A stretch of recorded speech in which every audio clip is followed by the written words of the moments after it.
Hi everyone, મારી ચેનલમાં તમારું સ્વાગત છે। આજે હું તમારી સાથે શેર કરવાની છું ફરાળી મસાલાની ભાખરી।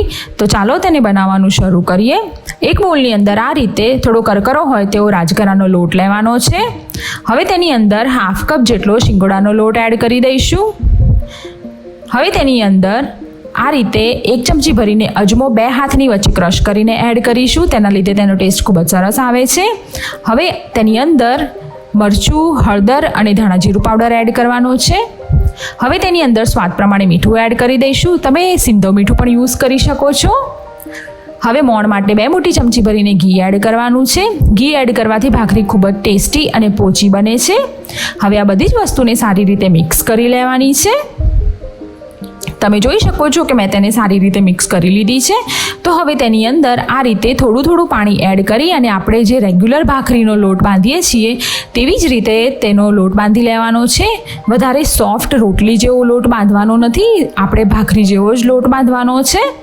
તો બસ આ રીતે તેને સારી રીતે નીડ કરી લઈશું, એટલે કે ગુંદીને સરસ રીતે બનાવી લઈશું।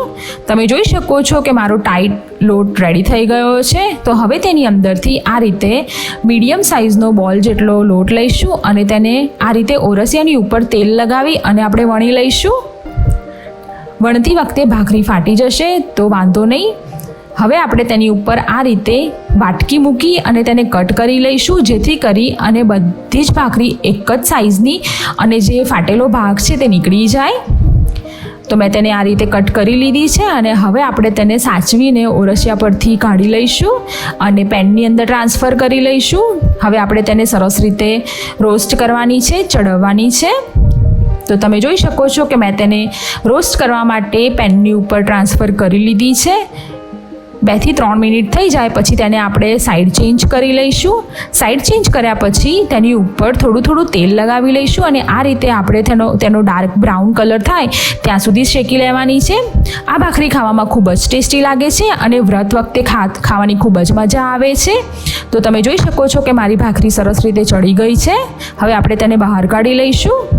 તમે આને દહીં અથવા તો સૂકી ભાજીની સાથે સર્વ કરી શકો છો। જો તમને મારો આ વિડીયો પસંદ આવ્યો હોય તો તેને લાઇક, શેર અને સબસ્ક્રાઇબ કરવાનું ભૂલતા નહીં। Thanks for watching my video. By.